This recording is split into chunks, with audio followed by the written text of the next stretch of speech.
Hey, what's going on, guys? My name is Zero Davila. Welcome back to Save Our System IT. Today I will continue with the 11th part of our Busybox series. ln creates links between files. ln creates a link to a file target with the name link name. If link name is omitted, the link to target is created in the current directory, using the name of the target as the link name.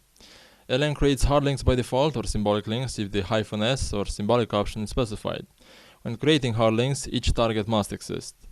Now, what is a link? Before we discuss the ln command, let's first discuss what a link is and how it relates to files as we know them. A link is an entry in our file system which connects a file name to the actual bytes of data on the disk. So more than one file name can link to the same data. The loadfont command is pretty simple and fulfills a simple function as well. It's used to change the font used by the Linux terminal by offering the font file after an open angular bracket. And the loadkmap command is used to load the binary keyboard translation table from standard in. It's useful when our keyboard layout does not match the current keymap, or if we just want the operating system to interpret certain keys in a certain way. Logger makes entries in the system log. When the optional message argument is present, it's written to the log. If it's not present and the -f option is not given either, then the standard input is logged. Valid facility names are AUTH priv for security information of a sensitive nature, cron, daemon, FTP, kern, LPR, mail, news, system log, user, WCP, local 0 to local 7, and security, which is deprecated synonym for auth. Valid level names are emergency alert criteria, error warning, notice, info, debug, panic, error, and warn. The login program is used to establish a new session on the system. It's normally invoked automatically by responding to the login prompt on the user's terminal.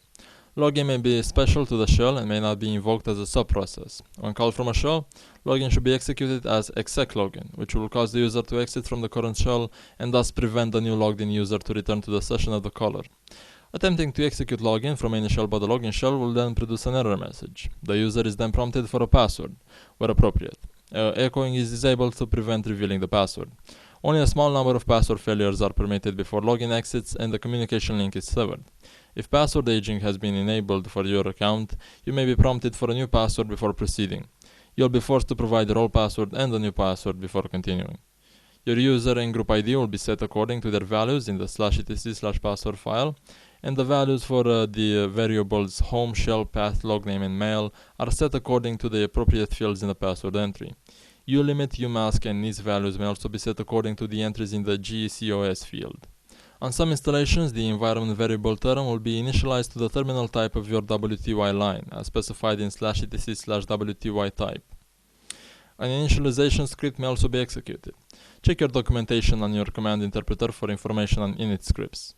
A subsystem login is indicated by the presence of an asterisk as the first character of the login shell. The given home directory will be used as the root of a new file system which the user is actually logged into.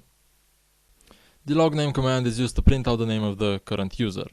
Maybe at first this may seem a little bit useless, especially because you can see the username in the terminal, but it's not always so. Some shells, like Bourne shell abbreviated SH, do not show us the username by default, we just see a $sign. At the same time, Unix systems are made for multiple users. It's one of the reasons why Linux servers are so popular. Every user might have a different shell or terminal arrangement. The variables that show the username and machine name in the terminal can be modified. We can offer them other values and then we will see those values instead. The logread command is pretty descriptive and it's used for reading the kernel's circular buffer messages. The Busybox version has only the -f option to keep the process in the foreground, and that way it keeps reading from the system log daemon buffer in real time if it can find it. losetup sets up and controls loop devices. losetup is used to associate loop devices with regular files or block devices, to detach loop devices, and to query the status of a loop device. A loop device, also known as a vnode disk or loopback file interface, is a pseudo device that makes a file accessible as a block device. If only the loopdev argument is given, the status of the corresponding loop device is shown. losetup returns 0 on success and non-zero on failure.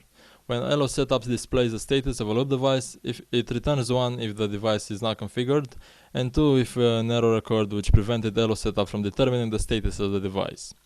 And that's about it for today. Don't forget to like, share, and subscribe. Any questions you might have are to be left down in the comment section or on our website www.sosit.co. Again, that's www.sosit.co. Thanks for watching and have a nice day.